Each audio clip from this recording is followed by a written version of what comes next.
Buenos días. Esta clase trata sobre terapia y edición génica. En la vanguardia de la medicina, la terapia génica se encuentra en constante evolución.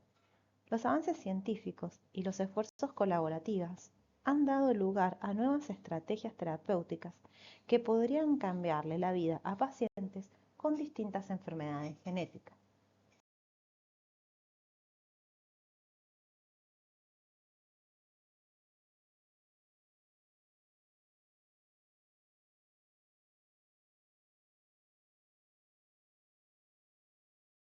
¿Pero qué es la terapia génica?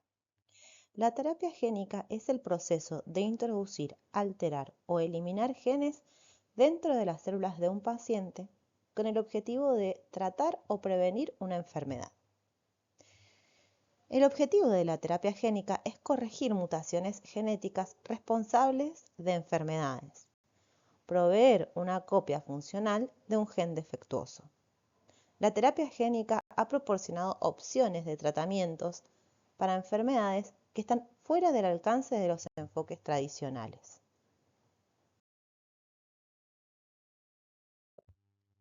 La terapia génica excluye cualquier modificación del genoma con el fin de mejorar genéticamente a una persona fuera del tratamiento de una patología. Es decir, no se puede utilizar terapia génica para mejorar el rendimiento deportivo, como ejemplo.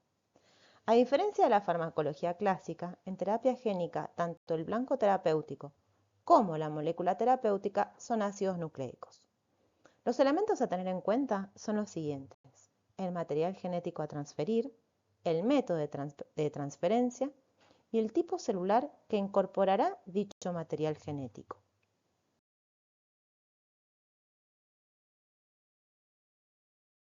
¿Y a qué hacemos referencia cuando hablamos de edición genómica? La edición genómica es la técnica o las técnicas que permiten modificar el ADN de un organismo de manera precisa y específica mediante la inserción, eliminación o alteración de secuencias de ADN. El objetivo de la edición genómica es realizar modificaciones en el genoma para estudiar la función de genes o tratar enfermedades genéticas. La terapia génica se centra en tratar enfermedades mediante la introducción de genes funcionales, mientras que la edición génica permite modificar directamente el ADN.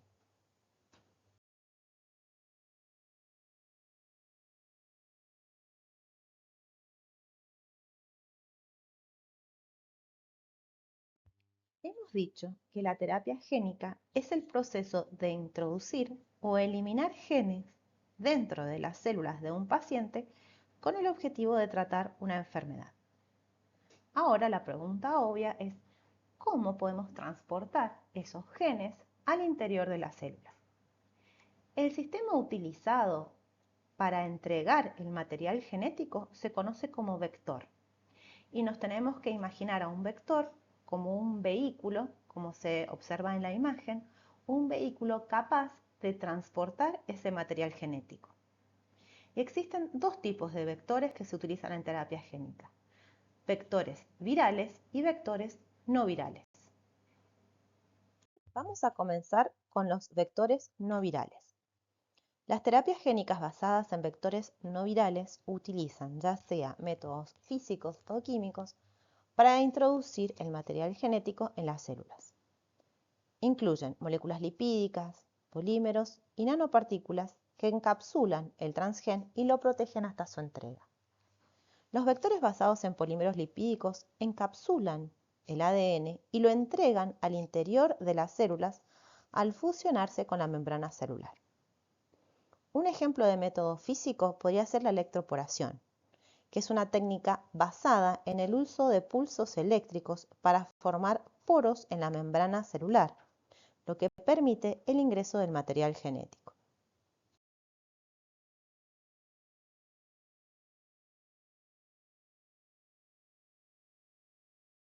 Dijimos entonces que los vectores podían ser virales y no virales. Acabamos de ver los vectores no virales y ahora vamos a ver en qué consisten los vectores virales. Los virus proporcionan un modelo ideal para administrar un transgen en una estrategia de terapia génica. Actualmente es posible aislar las partes del genoma del virus que los hacen eficaces para ingresar a las células y eliminar aquellas partes que causan una enfermedad o permiten la replicación del virus. La terapia génica se basa principalmente en el uso de tres tipos de vectores virales: vectores lentivirales, adenovirales y adenoasociados. Para comprender cómo las terapias génicas basadas en vectores virales pueden introducir el ADN en el interior de las células, debemos recordar cuál es el mecanismo de acción de los virus. Los virus no pueden reproducirse por sí mismos, en cambio dependen de una célula huésped para replicarse. El virus se adhiere a una célula huésped y luego inyecta su material genético en ella. El material genético viral se incorpora al material genético de la célula huésped. La célula huésped utiliza su maquinaria celular para replicar el genoma viral. Luego, los componentes virales se producen y ensamblan en nuevos virus. Finalmente, los nuevos virus salen de la célula huésped y pueden infectar otras células. Los vectores virales, en cambio, son virus modificados genéticamente para transportar material genético a las células de manera segura. Mantienen la capa proteica que les permite adherirse a las células objetivo y penetrar en ellas. Su genoma ha sido alterado para eliminar las secuencias que codifican las proteínas esenciales para la replicación, mientras que transporta el material genético deseado. Una vez dentro de la célula, el vector transfiere este material genético a la maquinaria celular, permitiendo la expresión del gen deseado. Habíamos visto entonces que existen tres tipos de vectores que se utilizan en terapia génica. Vamos a ver en detalle cada uno de ellos. Vamos a comenzar con los vectores lentivirales. Los vectores lentivirales son herramientas eficaces para introducir material genético en células humanas, tanto en células en división como en células que no se dividen. Una vez dentro de la célula, el material genético del vector lentiviral se integra en el genoma del huésped, lo que permite una expresión continua y a largo plazo del transgen. Vectores adenovirales. El primer vector viral utilizado en terapia génica se basó en el adenovirus, que son los virus que causan resfríos comunes. Inicialmente, algunos de estos virus generaron respuestas inmunes fuertes, pero con el avance en el conocimiento se está avanzando en su uso para terapia génica. Los vectores virales adenoasociados son virus muy pequeños que pertenecen a la familia de los parvovirus. Requieren de adenovirus para replicarse, ya que no son autónomos. No generan una respuesta inmune significativa y no se han asociado a enfermedades en humanos.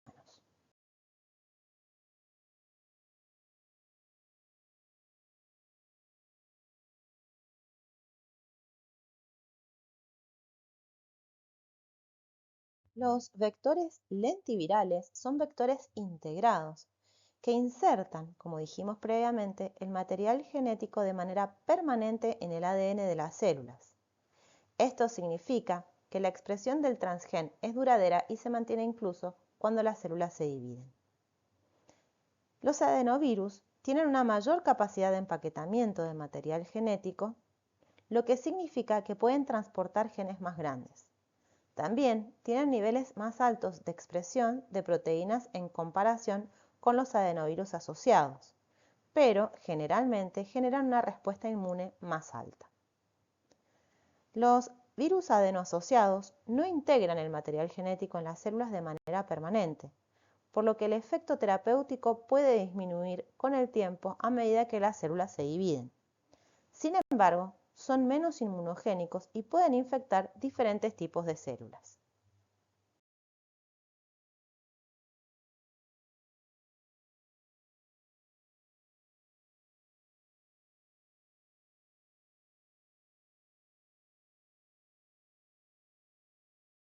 Hemos visto entonces que para la terapia génica se requiere del uso de vectores para que puedan ingresar a las células.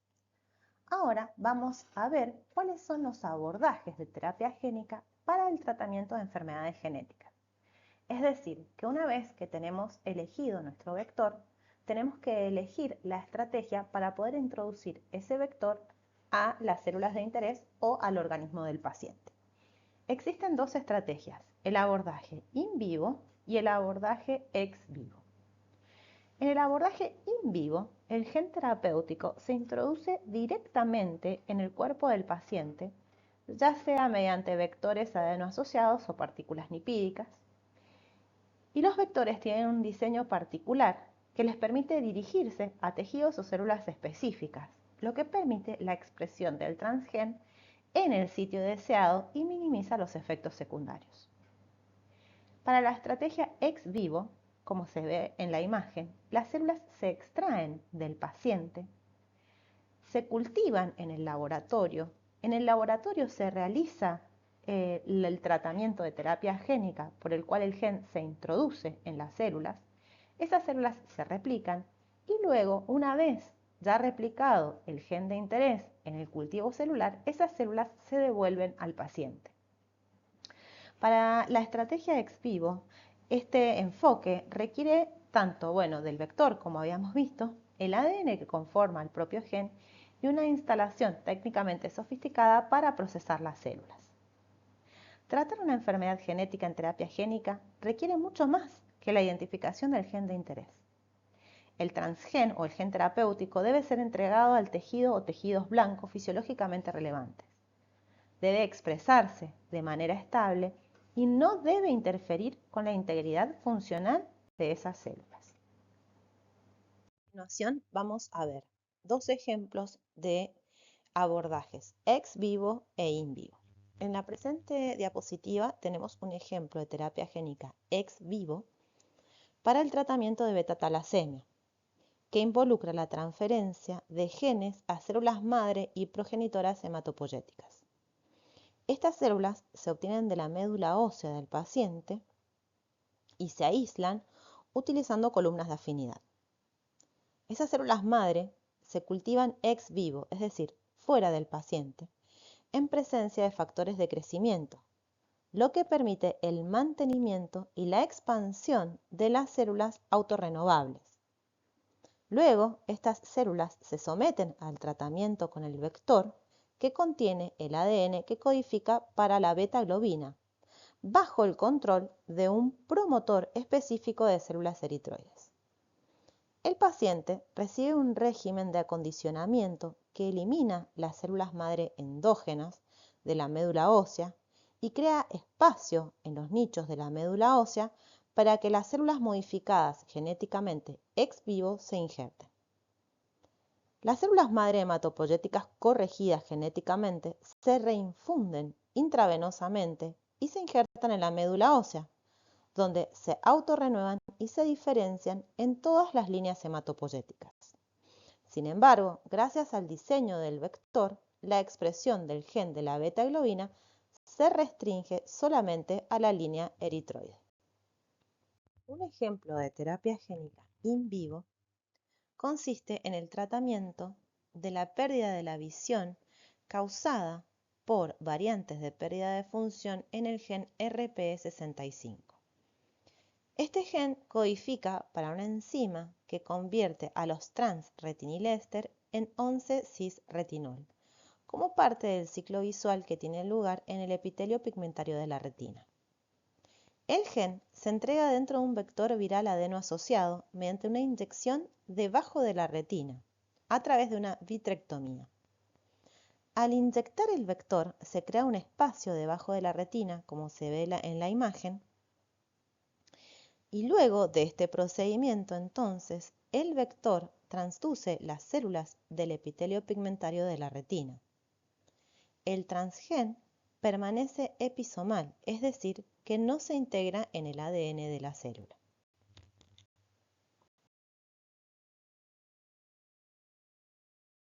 En esta tabla podemos ver distintos tratamientos de terapia génica ya aprobados por la FDA. Algunos de estos tratamientos, como Abecma, Breyanzi o Kimmria, están basados en lo que se conoce como terapias con células CAR-T. Este tipo de terapias consiste en modificar genéticamente a los linfocitos T para que reconozcan un antígeno específico presente en la superficie de células tumorales. También en la tabla podemos ver un medicamento llamado Luxturna. Este medicamento está aprobado para el tratamiento de pacientes con distrofia en la retina asociada a la mutación del gen RPE65, que provoca la pérdida de la visión y que puede causar ceguera completa en ciertos pacientes. Luxturna funciona transmitiendo la copia normal del gen RPE65 directamente a las células de la retina, como vimos en el ejemplo anterior de las terapias in vivo. Zolgensma es una terapia génica diseñada para tratar la causa genética subyacente de la atrofia muscular espinal. La atrofia muscular espinal se debe a la lesión o mutación del gen SMN1, que produce la proteína de supervivencia de las neuronas motoras. Los pacientes con atrofia muscular espinal tienen una cantidad insuficiente de proteína SMN, lo que conduce a la pérdida permanente de neuronas motoras. Zolgensma reemplaza la proteína SMN faltante, deteniendo así la pérdida progresiva de neuronas motoras. Este tipo de tratamiento utiliza un vector adenoviral para entregar el gen SMN al núcleo de las células motoras, permitiendo una expresión continua de la proteína SMN. Ahora vamos a ver otro tipo de terapia génica que utiliza una técnica novedosa llamada CRISPR-Cas9. CRISPR es un sistema que originalmente proviene de las bacterias y en las bacterias actúa como un mecanismo de defensa contra los virus. En biotecnología y medicina se ha aislado este sistema de defensa de las bacterias y se lo utiliza para realizar modificaciones precisas en el ADN. ¿Cómo funciona CRISPR? CRISPR necesita de un RNA guía, que es una secuencia de RNA, que se diseña para ser complementaria a la secuencia específica de ADN que nosotros queremos editar. Luego, el sistema cuenta con una enzima llamada Cas9. La enzima es la que en la imagen se observa en color gris. Actúa, como ya habíamos visto, las enzimas actúan como tijeras moleculares que cortan el ADN en el lugar que es indicado o designado por el RNA guía. Una vez que el ADN se corta, las células intentan repararlo. Durante este proceso, entonces se pueden introducir cambios específicos en el ADN, ya sea para desactivar un gen, corregir una mutación o insertar una nueva secuencia de ADN.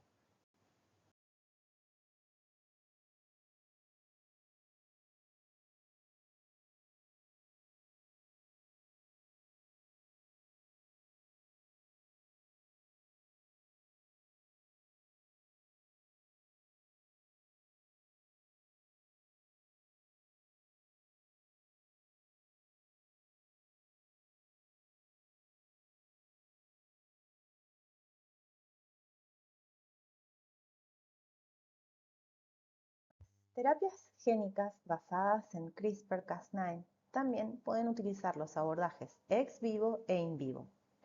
Como recuerdan, el abordaje ex vivo consiste en extraer las células del paciente, amplificarlas y cultivarlas en el laboratorio, realizar la edición génica y luego, una vez amplificadas esas células y que ya contienen la modificación genética, estas se devuelven al paciente. Para las estrategias in vivo, en este caso para CRISPR-Cas9, se introduce directamente en el cuerpo del paciente mediante el uso de nanopartículas.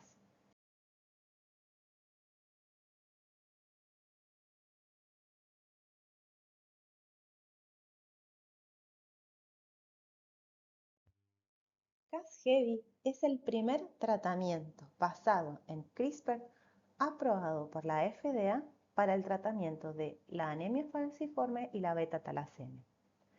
Ambas enfermedades son trastornos sanguíneos causados por mutaciones en el gen HBB que codifica para beta-globina. Casgevy es una terapia basada en CRISPR utilizando la estrategia ex vivo. El tratamiento consiste entonces, como habíamos visto, en obtener células del paciente, en este caso son células madre hematopoyéticas, se extraen del paciente, se modifican mediante las herramientas de CRISPR, se amplifican en el laboratorio y luego son introducidas nuevamente al paciente.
¿Cómo funciona Casgevy? Para entender cómo funciona Casgevy, debemos recordar que durante el desarrollo embrionario y fetal, la hemoglobina que se expresa es la hemoglobina fetal, que en su mayor parte es degradada durante los primeros días de vida. Poco después del nacimiento, esta hemoglobina fetal es reemplazada por la hemoglobina adulta. El gen BCL11A es un gen que codifica para un represor de la hemoglobina fetal. Es decir, que cuando BCL11A está presente y codifica para su producto funcional, se deja de expresar la hemoglobina fetal. CRISPR-Cas9 se utiliza para editar el gen BCL11A, es decir, que se elimina el represor de la hemoglobina fetal. Cuando el gen BCL11A es editado, se expresa nuevamente la hemoglobina fetal. Y esta expresión es utilizada en aquellas personas con patologías como la anemia falciforme y la beta-talasemia, y esa hemoglobina que ellos carecen debido a la mutación que presentan es en cierta medida restituida por la hemoglobina fetal. En esta diapositiva podemos observar los distintos ensayos clínicos en curso basados en la estrategia de CRISPR. Como pueden ver en la imagen, la única aprobada por la FDA es el tratamiento que acabamos de ver por Casgevy, pero se encuentran en fase 1, 2 y 3 distintas terapias para distintas patologías, todas en ellas basadas en la estrategia de CRISPR. Concluyendo, la terapia génica ya se utiliza en la práctica clínica para tratar ciertas enfermedades, pero en muchos otros casos aún es necesario continuar investigando y realizar ensayos clínicos. Aunque aún existen numerosos desafíos por superar, la terapia génica representa una prometedora opción terapéutica para el tratamiento de patologías hereditarias, infecciosas y oncológicas, que podría marcar un hito en la medicina del mañana. La terapia génica podría revolucionar la medicina al ofrecer tratamientos personalizados y curas para enfermedades que antes parecían insuperables.